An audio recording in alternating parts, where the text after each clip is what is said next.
This is Pride and Prejudice by Jane Austen. An Echoes from the Dust recording with narration by Christopher West. Chapter 4. When Jane and Elizabeth were alone, the former, who had been cautious in her praise of Mr. Bingley before, expressed to her sister how very much she admired him. "He is just what a young man ought to be," said she, "sensible, good-humoured, lively, and I never saw such happy manners. So much ease with such perfect good breeding." "He is also handsome," replied Elizabeth, "which a young man ought likewise to be if he possibly can. His character is thereby complete." "I was very much flattered by his asking me to dance a second time. I did not expect such a compliment." "Did not you?" "I did for you. But that is one great difference between us. Compliments always take you by surprise, and me never. What could be more natural than his asking you again? He could not help seeing that you were about 5 times as pretty as every other woman in the room. No thanks to his gallantry for that. Well, he certainly is very agreeable, and I give you leave to like him. You have liked many a stupider person." "Dear Lizzie!" "Oh, you're a great deal too apt, you know, to like people in general. You never see a fault in anybody. All the world are good and agreeable in your eyes. I never heard you speak ill of a human being in my life." "I would wish not to be hasty in censuring anyone, but I always speak what I think. I know you do, and it is that which makes the wonder. With your good sense, to be so honestly blind to the follies and nonsense of others. Affectation of candour is common enough. One meets with it everywhere. But to be candid without ostentation or design, to take the good of everybody's character and make it still better, and say nothing of the bad, belongs to you alone.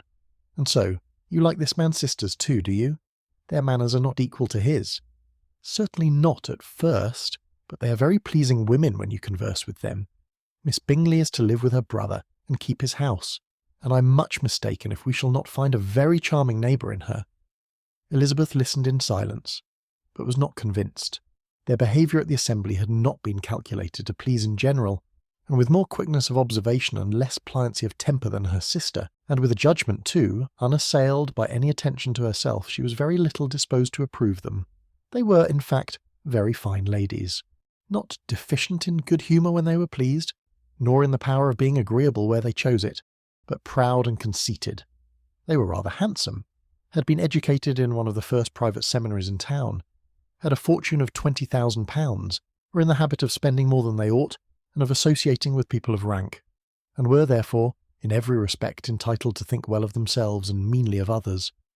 They were of a respectable family in the north of England, a circumstance more deeply impressed on their memories than that their brother's fortune and their own had been acquired by trade. Mr. Bingley inherited property to the amount of nearly £100,000 from his father, who had intended to purchase an estate but did not live to do it. Mr. Bingley intended it likewise, and sometimes made choice of his county. But as he was now provided with a good house and the liberty of a manor, it was doubtful to many of those who best knew the easiness of his temper, whether he might not spend the remainder of his days at Netherfield, and leave the next generation to purchase. His sisters were very anxious for his having an estate of his own, but though he was now established only as a tenant, Miss Bingley was by no means unwilling to preside at his table. Nor was Mrs. Hurst, who had married a man of more fashion than fortune, less disposed to consider his house as her home when it suited her. Mr. Bingley had not been of age 2 years when he was tempted by an accidental recommendation to look at Netherfield House.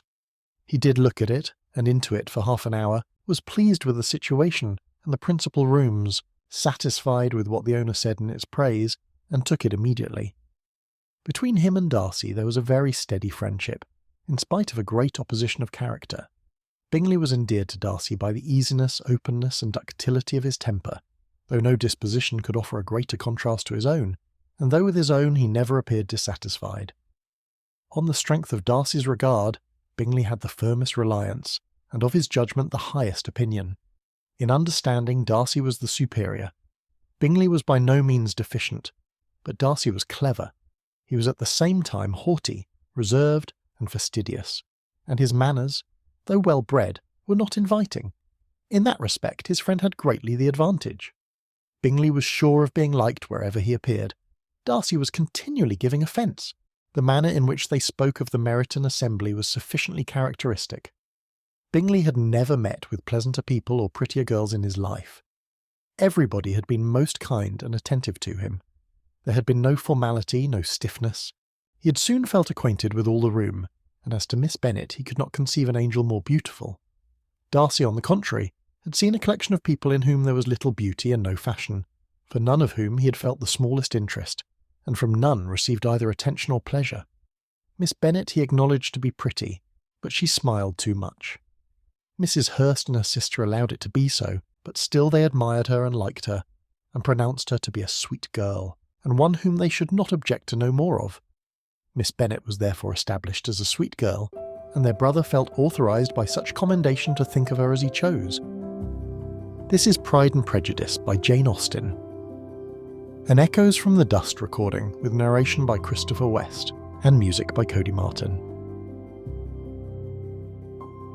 If you're enjoying this audiobook and would like to see more, please consider liking and subscribing, or explore our catalogue celebrating classical literature through unique, book-inspired retail items at echoesfromthedust.com, link in the description.